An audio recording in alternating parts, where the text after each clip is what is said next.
Muito bom dia, irmãos. Vamos iniciar a Escola Bíblica Dominical. Só para relembrar que estamos estudando o Catecismo Maior de Westminster. Estamos no capítulo 10º, que tem como título os benefícios da obra do mediador. E hoje vamos tratar especificamente da pergunta número 73. Antes de iniciar, vamos fazer uma oração.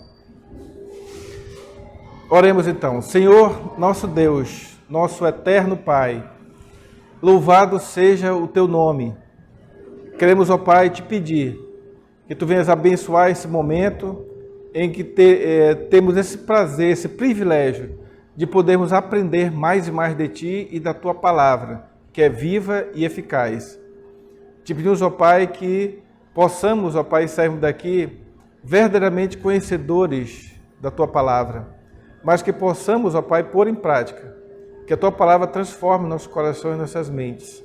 É o que eu te oro agradecido, em nome e por amor de Jesus Cristo. Amém. Então, irmãos, esses estudos, eu gosto de me basear nesse livro, que é o Catecismo Maior de Westminster comentado, escrito por Johannes Gerhardus Voss. Como eu sempre falo, é um livro bastante didático, que eu gosto bastante desse comentário. Mas também eu me baseio também no comentário do Catecismo Maior de Westminster, que foi produzido pela Igreja Presbiteriana Aliança em Limeira. Esse material está disponível na web, esse comentário da Limeira, mas se você tiver qualquer dificuldade, porque eu procurei nessas últimas semanas, eu não encontrei mais. Mas se você tiver alguma dificuldade, pode entrar em contato comigo, com o Tiago também. O Tiago tem também, né, Tiago? Que a gente pode disponibilizar para vocês. Material também muito bom. Então, irmãos, a pergunta número 73, ela é: como a fé justifica o pecador diante de Deus? Então, como é que a fé justifica o pecador diante de Deus? É claro que essa pergunta ela está dentro de um contexto maior, que começamos lá na pergunta número 70, onde nós perguntamos, onde foi perguntado como a fé justifica...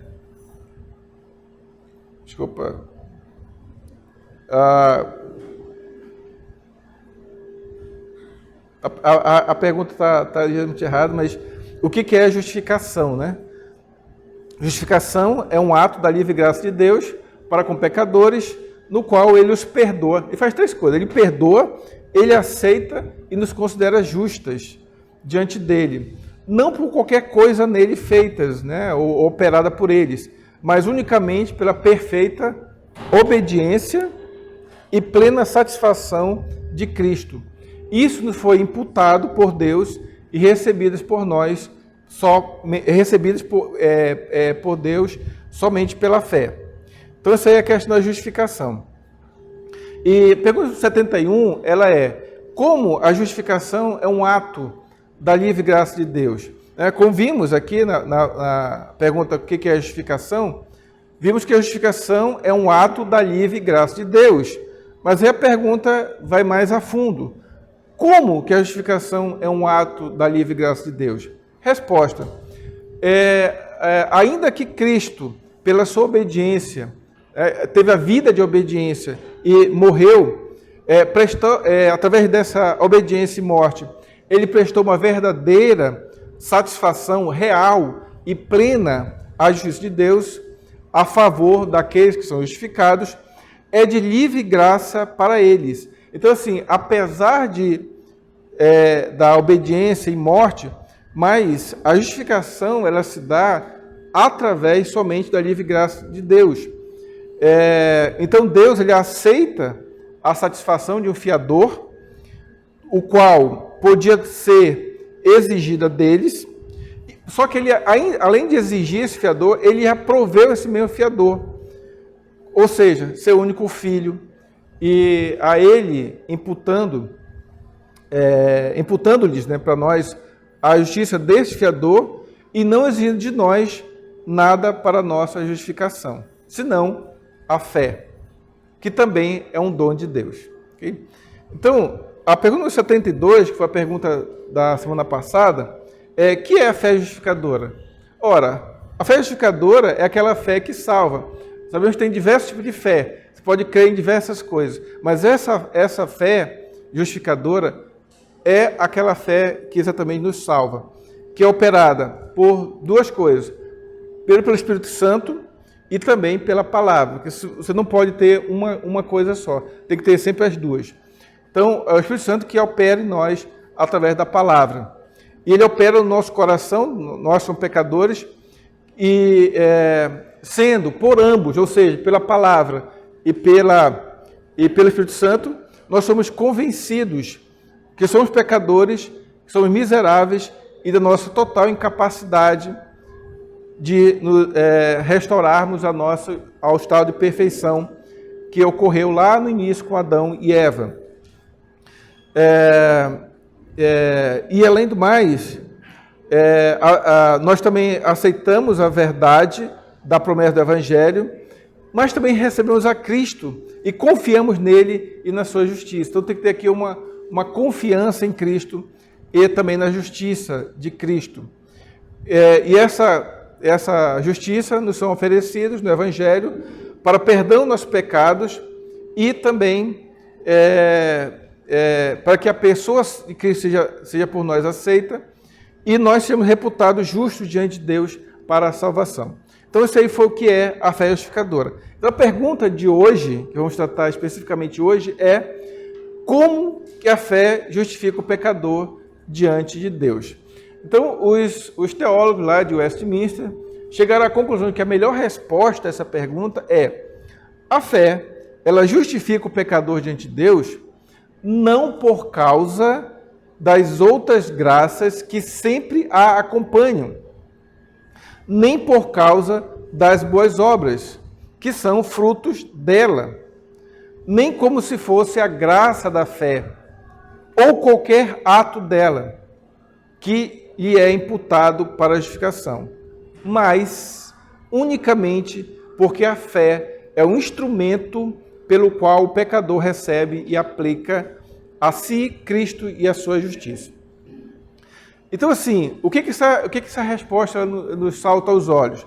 Eu coloquei até algumas, em destaque, mas a fé, ela justifica o pecador diante de Deus, não é por causa de nada mais, não é por causa, quer dizer, a fé por si mesma, ela não traz a fé que nos justifica, ok, depois vamos ver mais detalhes sobre isso, mas não esqueçamos que não é por causa daquilo que a fé traz consigo.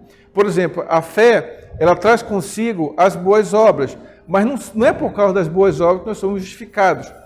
Não é por causa da graça que vem junto com a fé. Não é por nada disso. Mas simplesmente porque a fé, ela é o instrumento, ela é o meio, ela é o mecanismo que faz com que o pecador receba e aplique em si mesmo, quer dizer, aplique a si mesmo Cristo e a sua justiça. Então, nós somos justificados pela obra redentora de Cristo. Devemos, então, portanto, receber e aplicar exatamente Cristo nas nossas vidas e a sua justiça. É claro que a fé é um instrumento, o que faz que nós recebamos exatamente essa obra redentora de Cristo nos é recebida através da fé. Ok, então um dos grandes erros que ocorre no entendimento dessa pergunta é achar que a nossa justificação ela se dá motivado pela fé. E, na realidade, não é bem isso, não. Quando você vai entrar profundamente nesse assunto, você percebe que não é bem assim. A fé, ela é o meio, mas o motivo da justificação não é a fé. O motivo da justificação é exatamente a obra redentora de Cristo. Vamos ver detalhe mais para frente. Eu imagino que vai ficar mais claro um pouco mais para frente. Ok? Então, o primeiro aspecto, quando vai detalhar mais essa resposta, é que nós somos justificados verdadeiramente pela graça. E a graça ela é acompanhada da fé. Quer dizer, não somos justificados pela graça que acompanha a fé. ou pelas boas obras que são fruto da fé. Não somos dessa forma. Por que vos afirmo essa frase aí? Porque temos diversas passagens bíblicas que já nos falam sobre isso. Por exemplo, hoje na pregação eu falei muito sobre lei. E Gálatas 3,11 já nos afirma que é evidente que pela lei ninguém é justificado diante de Deus, porque o justo verá pela fé. Então fica claro para a gente que a justificação não vem da lei, porque a lei não foi feita para salvar nem justificar ninguém.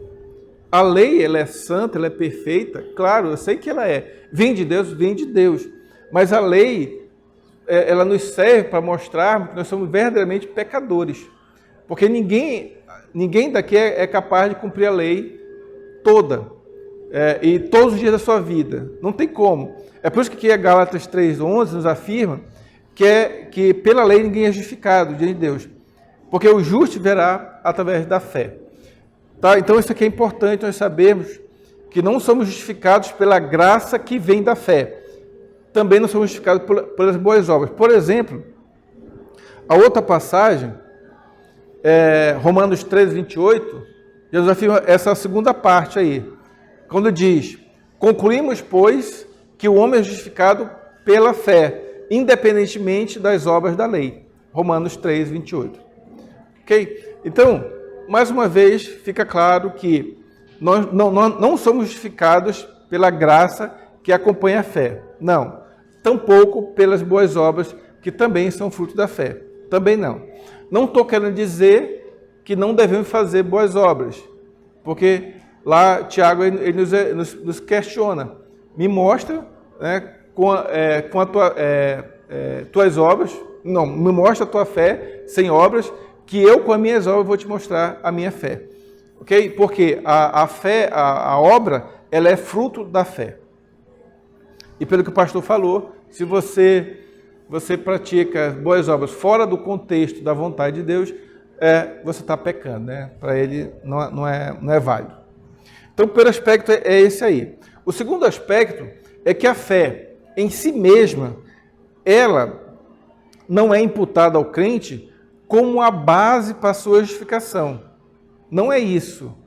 Então, a gente percebe que são detalhes assim mínimos, mas a fé, ela não é imputada ao crente como a base da justificação. Não é. O que é a base da justificação? É a obra de Cristo. A obra de Cristo, ela é a causa da nossa justificação. É claro que o meio é a fé, mas a causa é sempre a obra redentora de Cristo. Ok? Por exemplo, vamos ver o que diz Romanos 4:5. Mas o que não trabalha, porém crê naquele que justifica o ímpio, a sua fé lhe é atribuída como justiça. É claro que você pode até... Peraí, então é a fé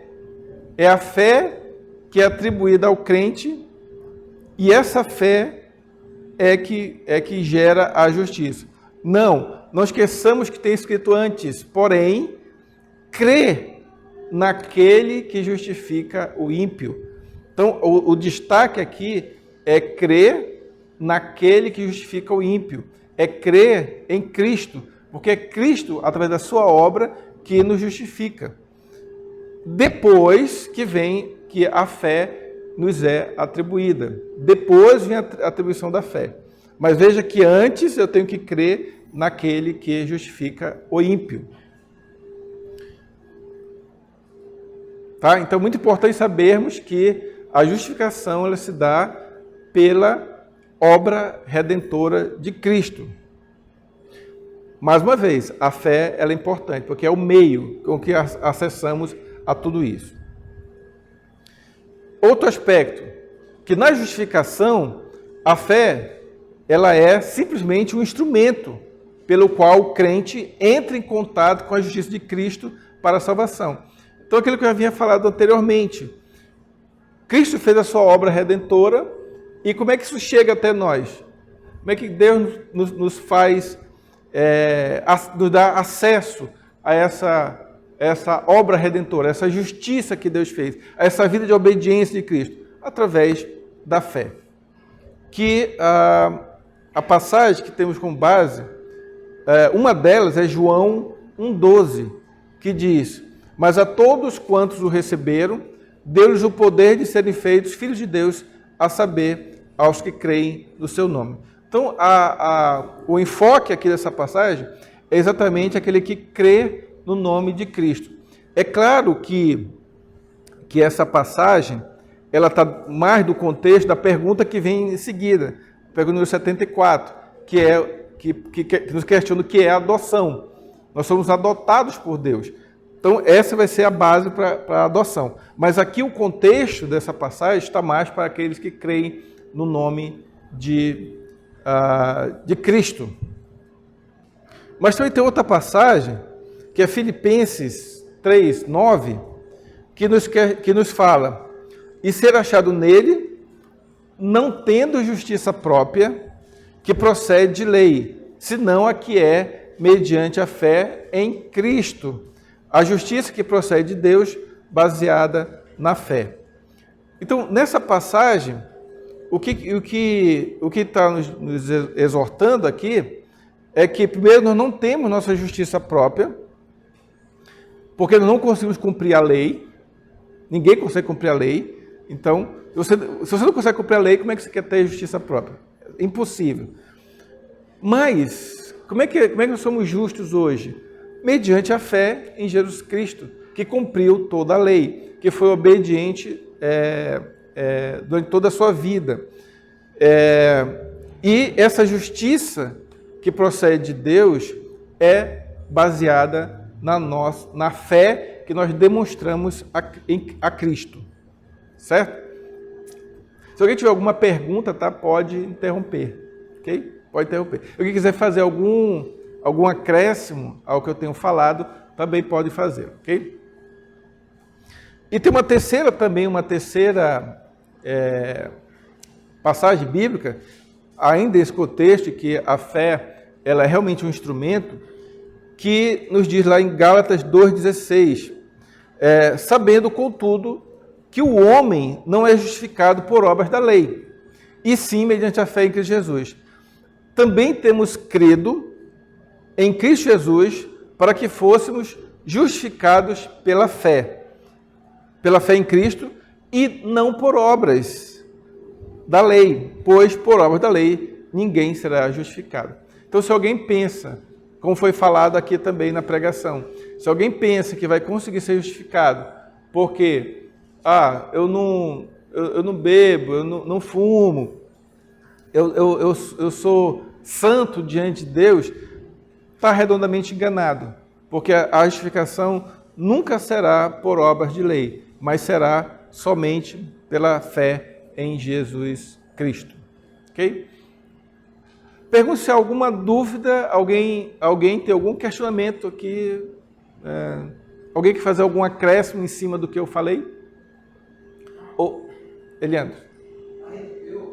Semana passada eu estava vendo alguns companheiros, ele falou assim, que tem um casamento, né, onde a mulher faz as coisas de casa, faz o trabalho, todas as obrigações, mas o marido ali nunca está satisfeito, ele quer uma perfeição nas atividades. Então essa mulher se vê numa situação que ela não consegue cumprir e satisfazer o que ela tentou naquela aliança ali. Então, essa é a nossa relação com a lei. Qualquer coisa que tentar fazer, você não vai conseguir fazer.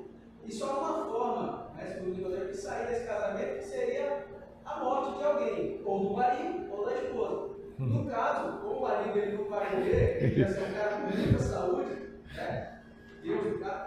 Quem morre para sair dessa relação é a esposa. E ela sai dessa relação onde ela não é capaz de cumprir, mas quando ela morre, ela se desvincula desse compromisso com a lei, né? E ela passa a ter um novo companheiro que seria Jesus, porque aí ele vai entender que ela vai fazer as coisas do jeito que ela consegue fazer, e não do jeito que ele queria fazer. Eu achei interessante essa colocação aí, porque ajuda um pouquinho você a raciocinar na direção da coisa, sair da lei, dessa obrigação, a pessoa morre, a esposa morre, e aí não tem mais um compromisso, e vai poder um novo companheiro que seria Jesus ali, né? e a gente viu que é o próprio Deus que coloca o Senhor Jesus ali para continuar a caminhada. Entendi. Entendi. Obrigado, Eliana. Alguém mais? José?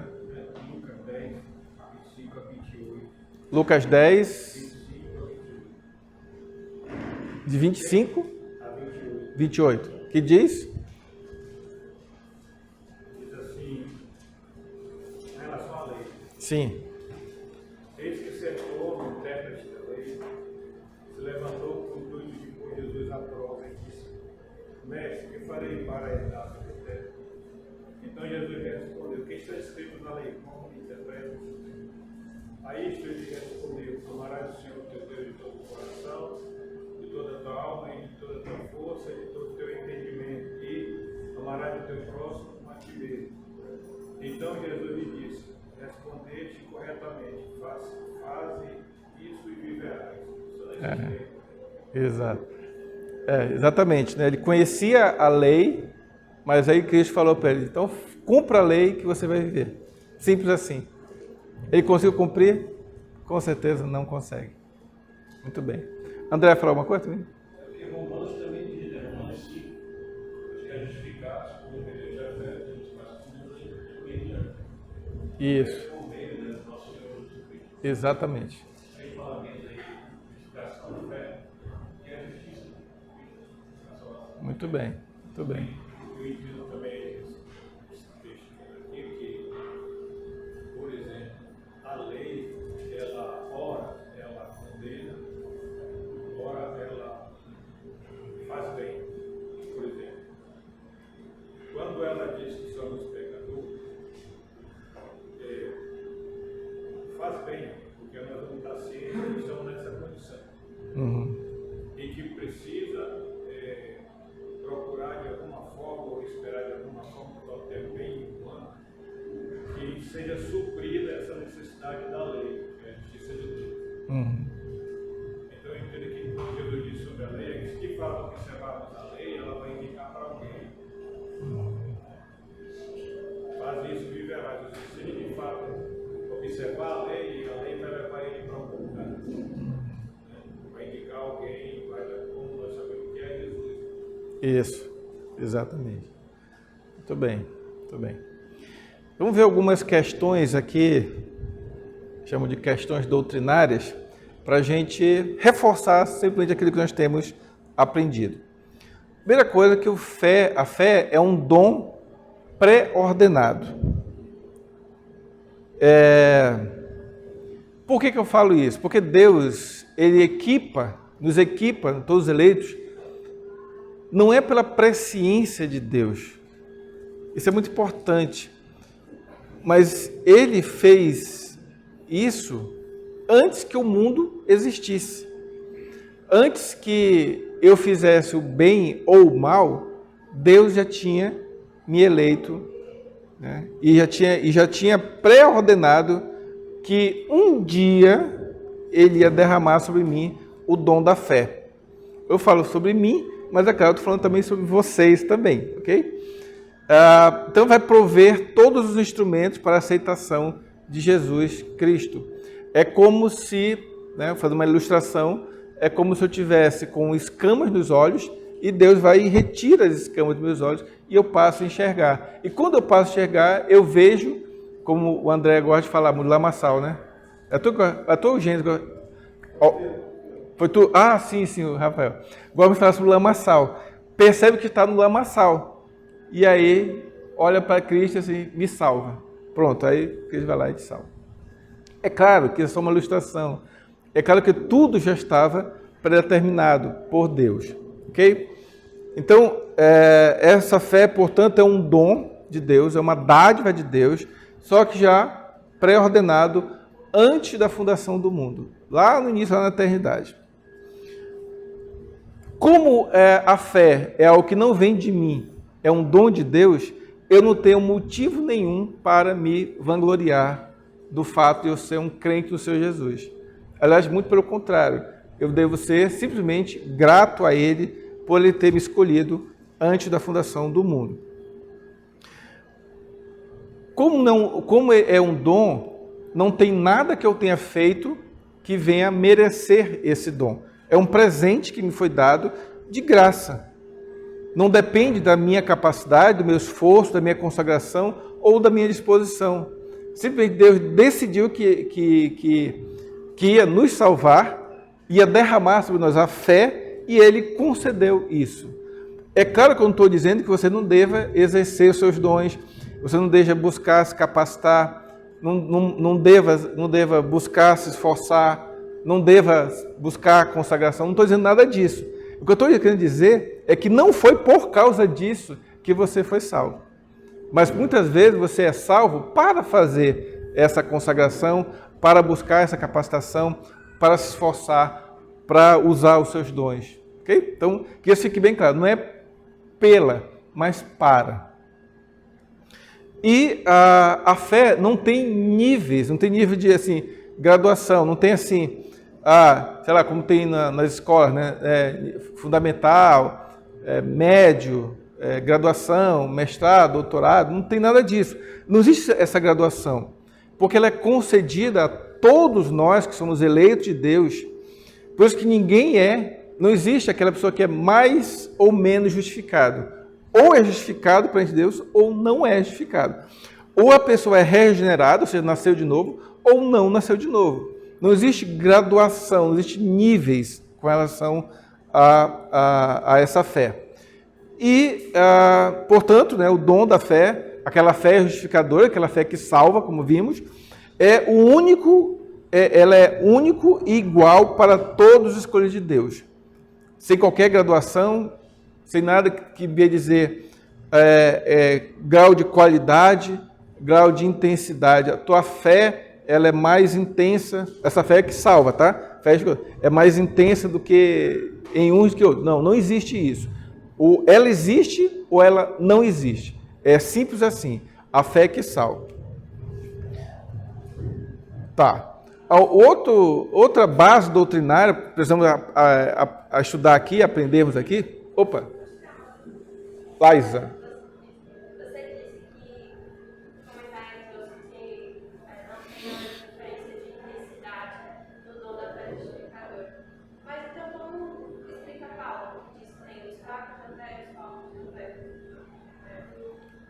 Sim, É uma fé diferente que ele está dando? Bom, então, diversas passagens que nos falam sobre isso, inclusive tem uma passagem que diz assim, desenvolver a vossa salvação também. Oi? Pergunta. Ela perguntou o seguinte, por que Paulo diz assim, tem os fracos na fé, né, pessoas são tão fracas na fé. Isso aí tem mais a ver, na minha visão, quando Paulo diz assim, desenvolver a vossa salvação. Porque quando nós convertemos, digamos assim, quando Deus nos converte, melhor dizendo, nós somos chamados neófitos, são fracos na fé, estão começando na fé, estão aprendendo a andar na fé, ok? Mas o que eu estou querendo dizer com essa fé justificadora é aquela fé que salva, que não vem de nós, mas é claro que eu tenho que desenvolver a minha salvação, desenvolver a minha fé, eu tenho que buscar me capacitar. Aquilo que eu falei aqui, capacidade, esforço, consagração. Não é por isso, mas eu tenho que buscar a isso. Eu tenho que buscar me capacitar. Eu tenho que me esforçar. Eu tenho que exercer meus dons. Eu tenho que me consagrar para Deus. Ok? Então, minha visão está mais nessa linha do neófito para pessoas que já têm mais maturidade espiritual, que é algo que também é muito exortado, principalmente Efésios, né? Tiago fala muito sobre essa maturidade espiritual. José? Primeiro leite, né? Isso. Mas continua sendo filho. Sim, porque a obra redentora já foi feita por Cristo. Né? É claro que tem essas graduações, como falei, tem a ver com o nível de conhecimento. Tem pessoas que aprofundam bastante, outras não. Mas no fundo, todas são salvas. Né? Essa fé é justificadora. Okay? Tá, então essa fé justificadora é um instrumento da graça redentora. Então, o foco aqui é graça que nos redime, graça redentora. E a fé, ela é um instrumento disso. Então, a fé justificadora, ela é uma dádiva da graça divina que é implantada no interior do eleito com o objetivo de capacitá-lo a responder e a corresponder ao chamamento de Deus em Cristo Jesus. Chamado eficaz. Quando Deus nos chama, nós que somos eleitos, antes da fundação do mundo, nós respondemos sim, dizemos sim, por aquela ilustração que eu falei, que é uma ilustração, tá? É aquela ilustração da escama, que quando nos tira, vê que estamos no lamaçal, e quando você vê que está no lamaçal, você diz assim, Cristo me salva.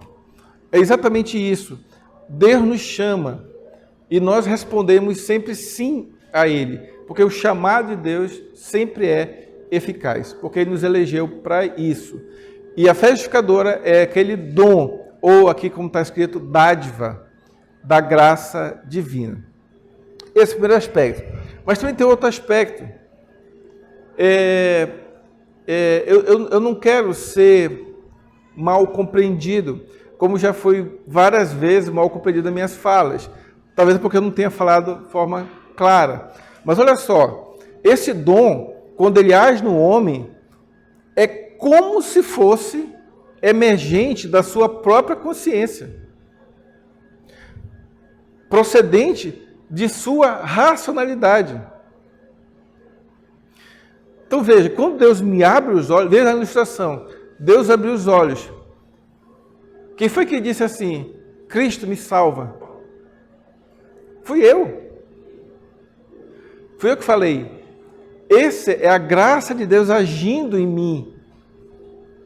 A graça de Deus agindo em mim. Ou como está escrito aqui, constituir a parte que o Salvador concede graciosamente ao salvo no plano eterno de sua salvação. Então quem diz é você. Mas, calma, não precisa me criticar ainda não. Quem faz toda a obra é Cristo. Ele só faz me abrir os olhos.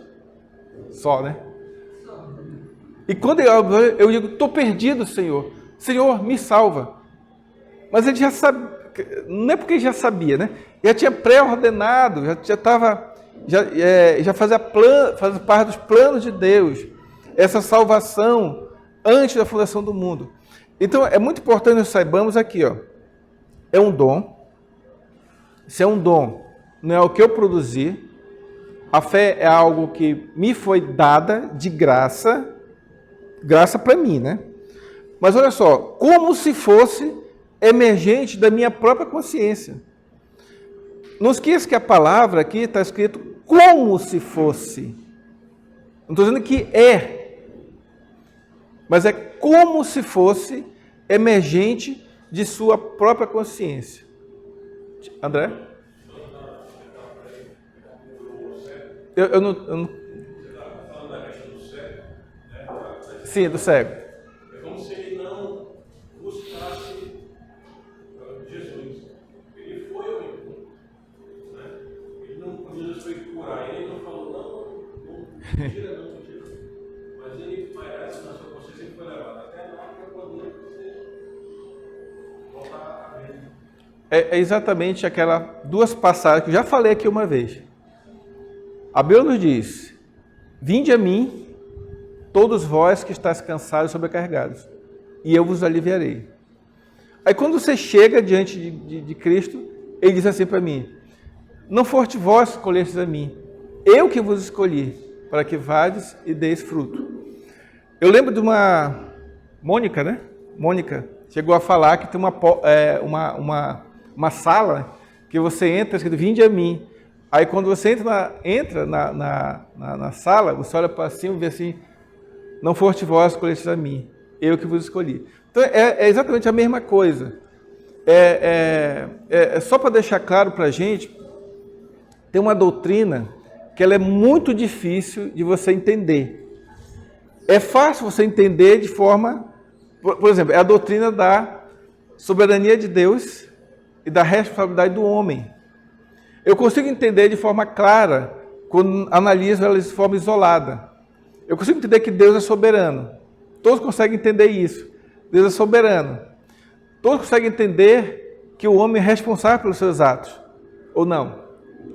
Claro, todo homem é responsável pelos seus atos. Mas quando você linka esses dois doutrinas, e é aí que não conseguimos entender direito. Como é que você consegue alinhar a soberania de Deus com a responsabilidade do homem? Mas eu consigo entender de forma isolada. Jesus fala aqui, João 10, aquele, porém, que entra pela porta, esse é o pastor das ovelhas. Porém, para este o porteiro abre as ovelhas, ouve a sua voz.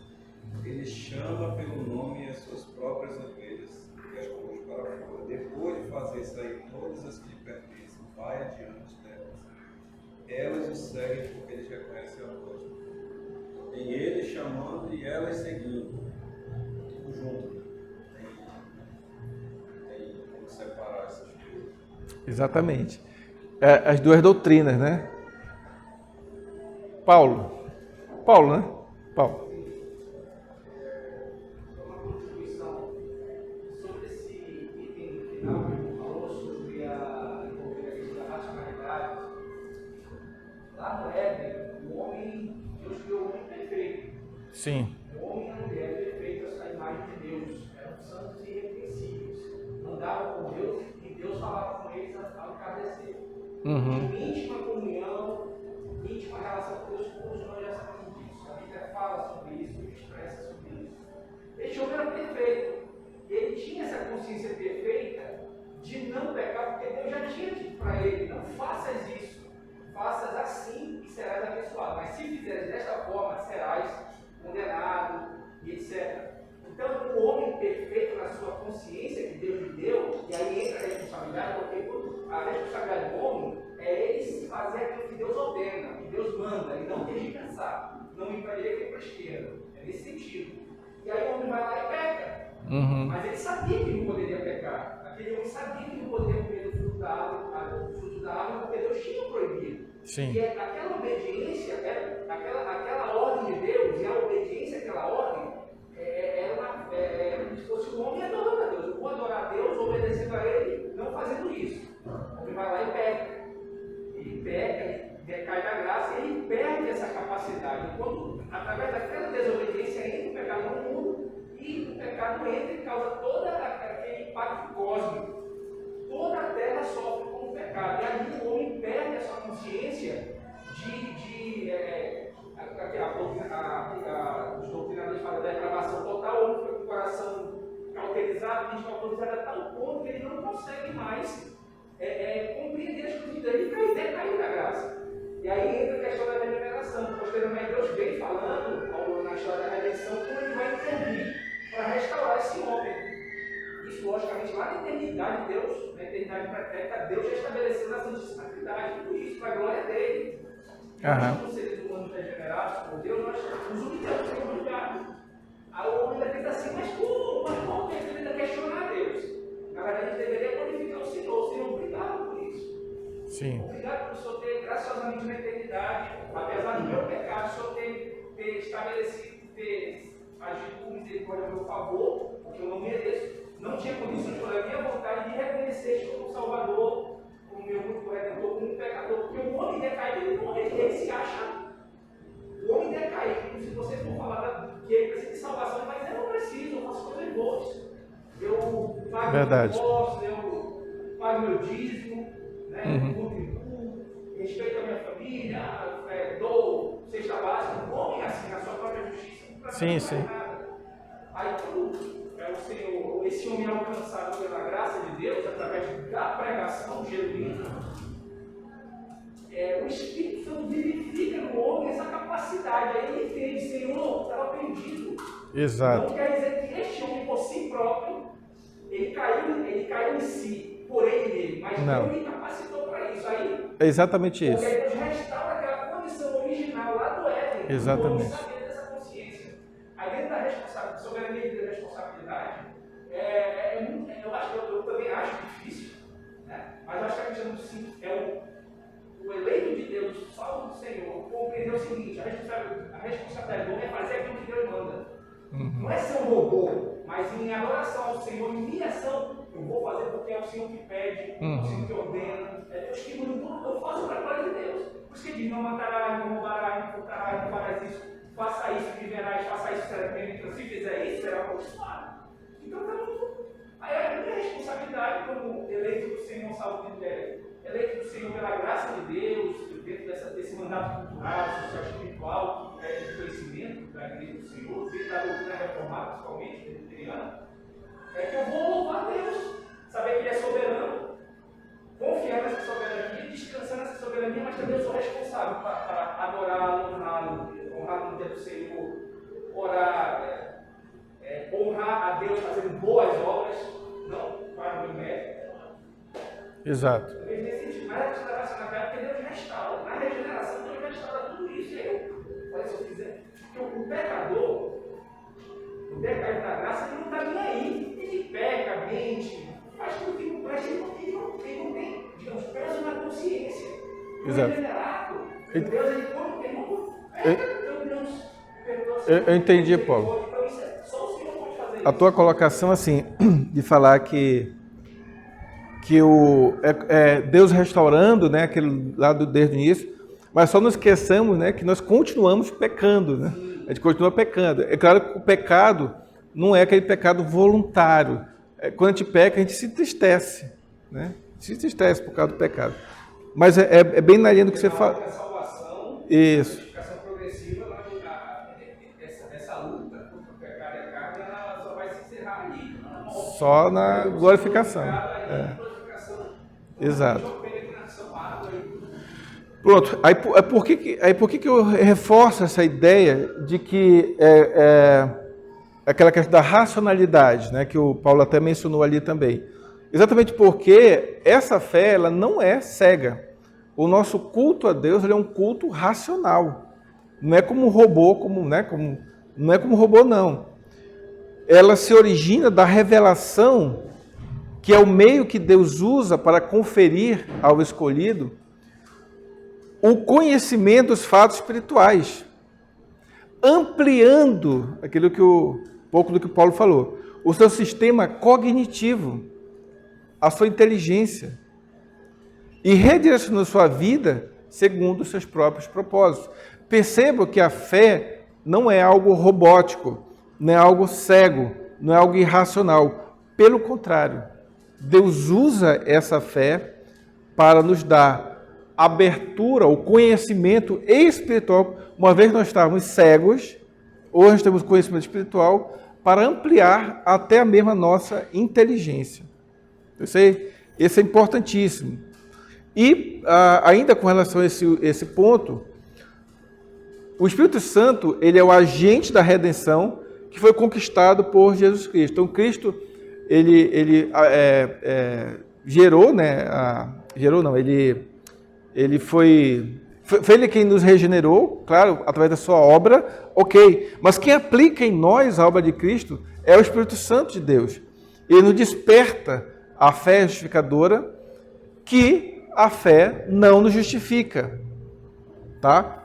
A fé, ela simplesmente não, desculpa, eu gosto desse termo, mas não estou querendo dizer pejorativamente não, mas a fé, ela nos é o meio provido por Deus que nos dá acesso à fonte remidora, que é o Filho, né? Como o pastor falou agora, é uma palavra específica no grego, o Filho de Deus. Não é aquele adotado, é aquele Filho real.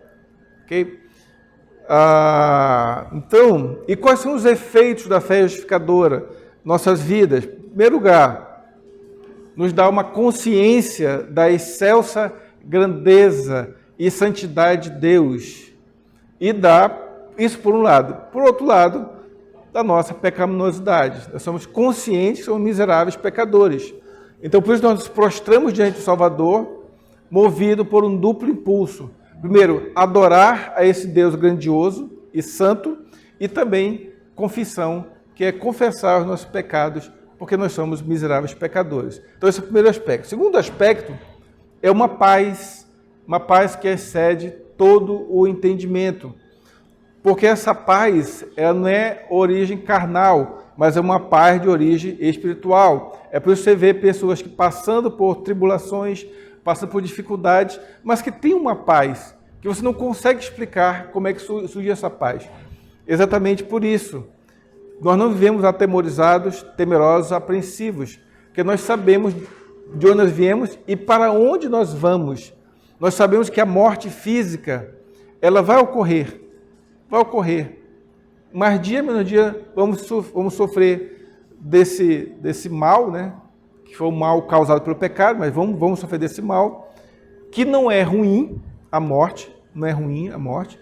A morte, ela é uma forma, nós temos que nos voltarmos morto, mas depois ressuscitados por Deus lá no último dia. Por exemplo, segunda-feira agora morreu, né, a filha do pastor Ricardo Marques, a Emily. E, é claro, é muita dor, né, porque um pai enterrar um filho é uma coisa bastante complicada. Mas eu percebo, assim, nas falas, que eles têm uma consciência de que a Emily está no local melhor hoje. Então, eles têm essa consciência. É claro, dolorido, né? Machuca, mas eles entendem que é propósito de Deus. E essa paz também nos proporciona reconhecermos que sem lutas, sem sofrimento e sem dores, não vivemos aqui nessa terra. É um pouco daquilo que fala Tiago. Tiago diz que deve viver com grande alegria o passar pela provação, porque a provação vai nos tornar mais maduros e espirituais. Mas apesar de tudo isso, das lutas, do sofrimento, das provações, nós nos sentimos amparados, protegidos e consolados por Cristo, porque temos a certeza de que por onde nós formos, Deus sempre vai estar conosco, né? Ele vai estar conosco todos os dias até a consumação dos séculos. E como última parte dessa questão doutrinária, o pecado, a partir do momento que você tem consciência que você é um miserável pecador, você não quer mais pecar, mas você peca.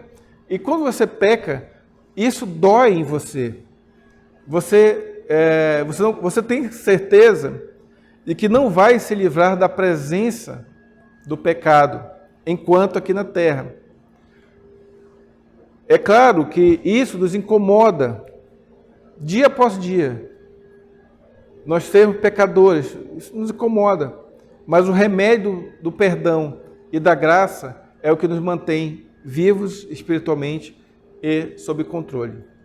Não esqueçamos, meus irmãos, que o pecado, ele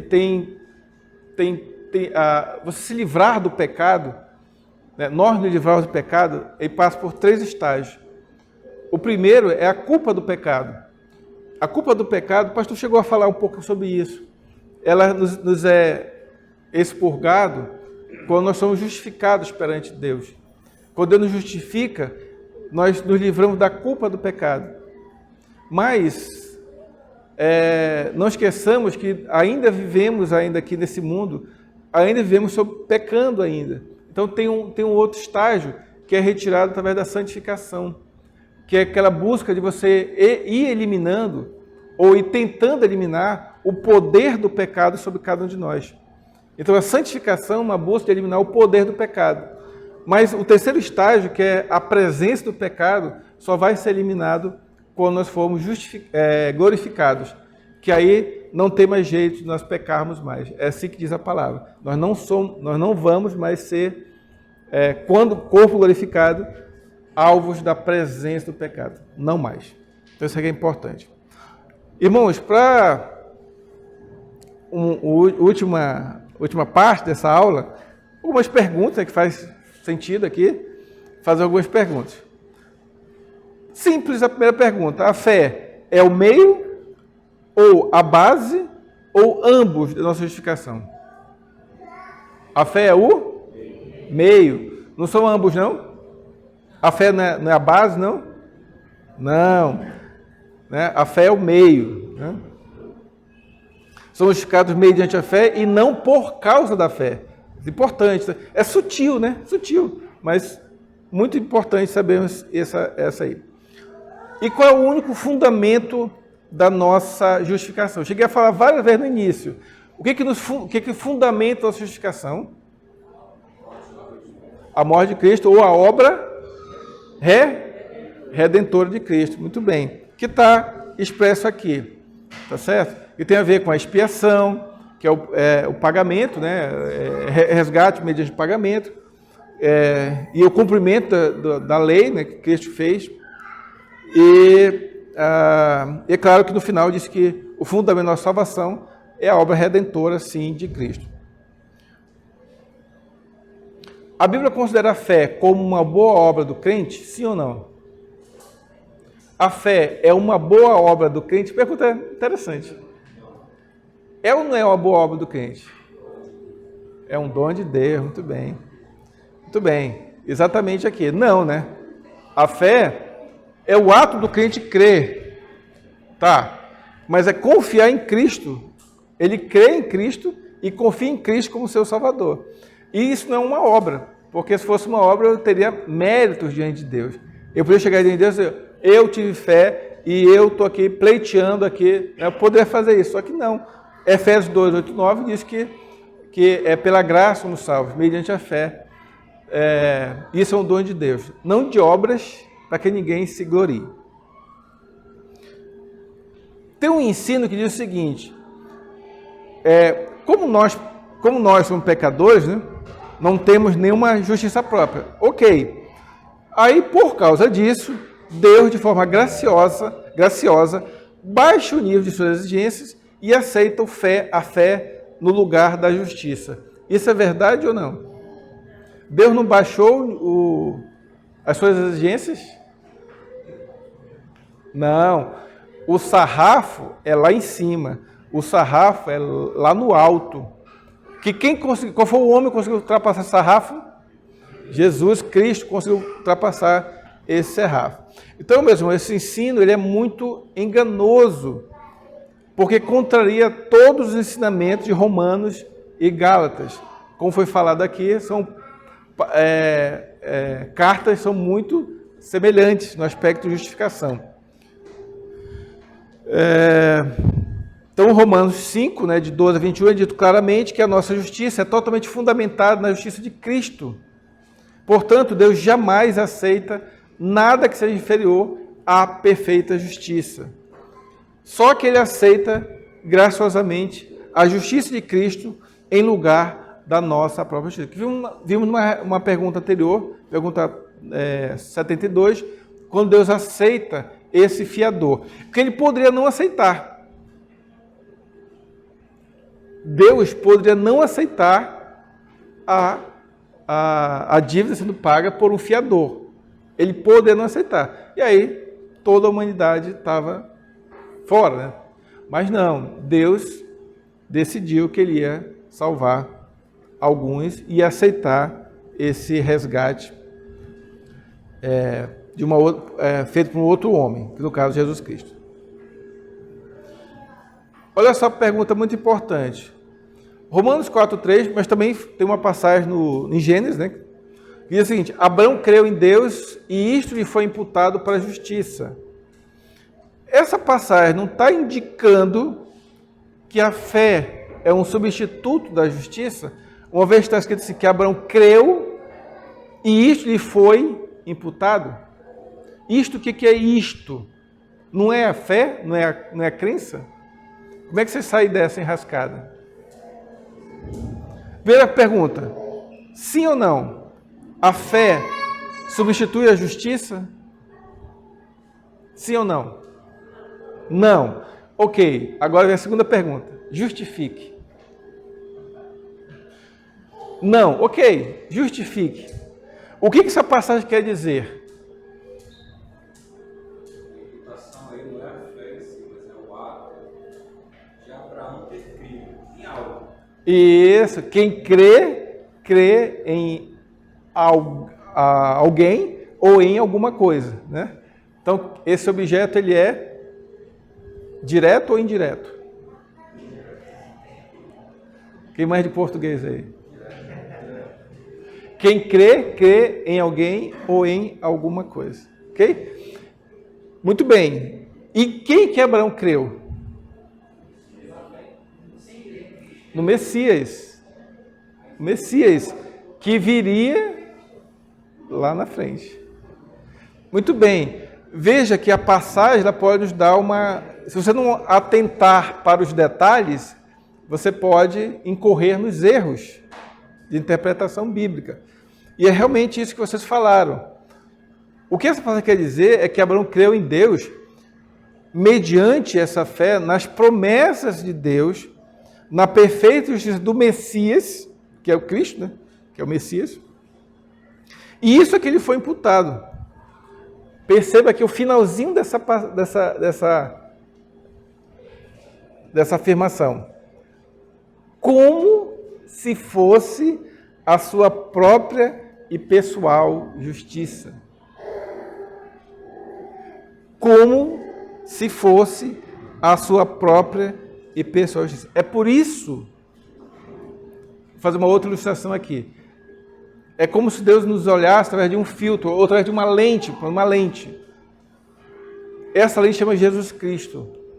E quando Ele olha para mim e para vocês, através da lente de Jesus Cristo, Ele nos vê santos e irrepreensíveis perante Ele. Ele nos vê plenamente justos, como se nós não tivéssemos cometido nenhum pecado. José. João 8:56, Jesus fala.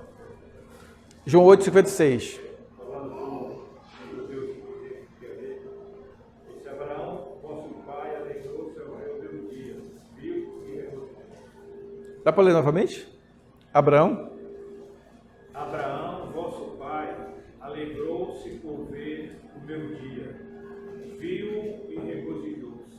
viu e regozijou-se. Abraão estava consciente sobre a vida de Deus. Sim, Abraão estava consciente, ele viu pela fé e regozijou-se das promessas que Deus fez para Abraão, sua posteridade, sua descendência em Cristo Jesus. Muito bem. O que significa dizer que a fé é somente um instrumento?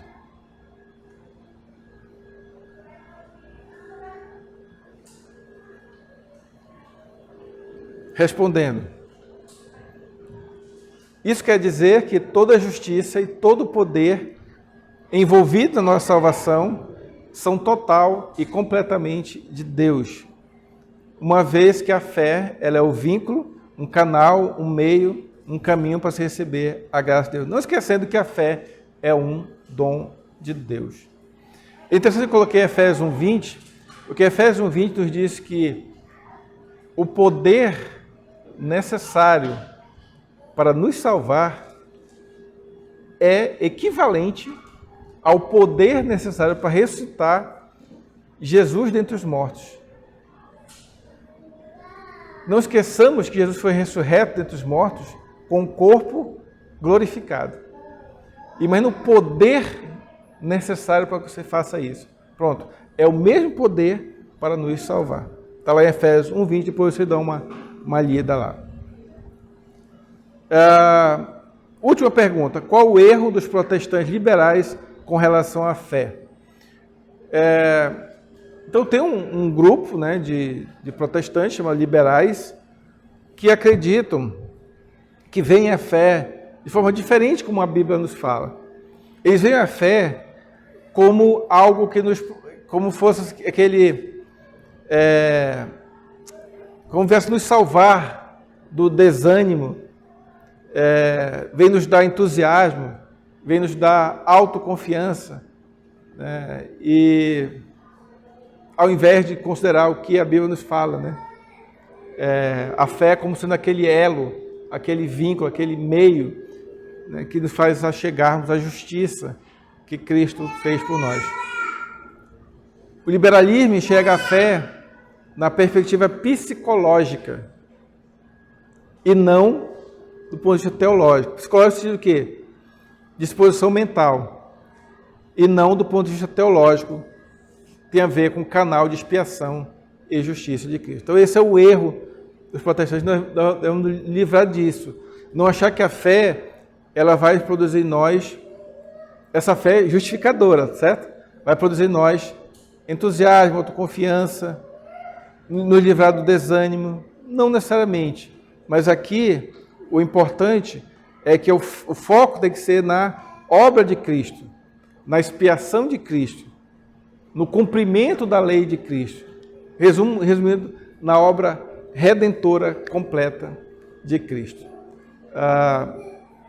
Nosso tempo está estourado, né?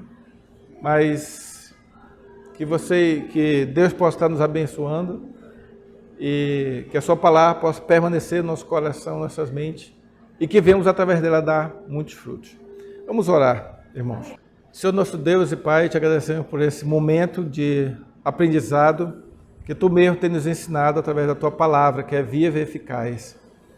Ó Deus, queremos aprender e temos aprendido de Ti que a fé ela é um instrumento que nos leva, que nos mostra, que aplica em nós exatamente a Tua graça, a graça que é um dom Teu, da mesma forma que também é a fé.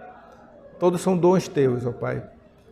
E esses dons, ó Pai, são baseados na obra redentora de Cristo, que se fez homem, que mesmo sendo Deus se fez homem, encarnou, viveu aqui como nós, teve uma vida de perfeita obediência, cumpriu toda a lei, mas que entregou o seu próprio corpo para ser moído, para ser humilhado, morreu, morte de cruz, mas ao terceiro dia, ó Pai, Ele ressuscitou, deixando claro, ó Pai, que Tu aceitaste o sacrifício de Cristo, Tu aceitaste a plena justiça de Cristo, e essa justiça nos é imputada através da fé. Ó Deus, continua nos abençoando, continua firmando os nossos passos na fé, continua sendo o Deus que vai na frente, que está junto conosco. Por onde quer que nós andarmos, Teu Deus está sempre conosco. Teu Deus Emanuel, o Deus está sempre presente. Ó Deus, dá uma semana que se inicia de vitórias, mas sempre na Tua presença, ó Pai. Que possamos, ó Pai, colocar sempre diante de Ti as nossas dúvidas, as nossas inquietações, que mesmo passando por provações, possamos sentir muita alegria, porque é exatamente a provação que vai nos tornar cada vez mais maduros na fé. Te agradecemos por esse momento, por esse dia, é que eu te oro, agradecido, em nome e por amor de Jesus Cristo. Amém.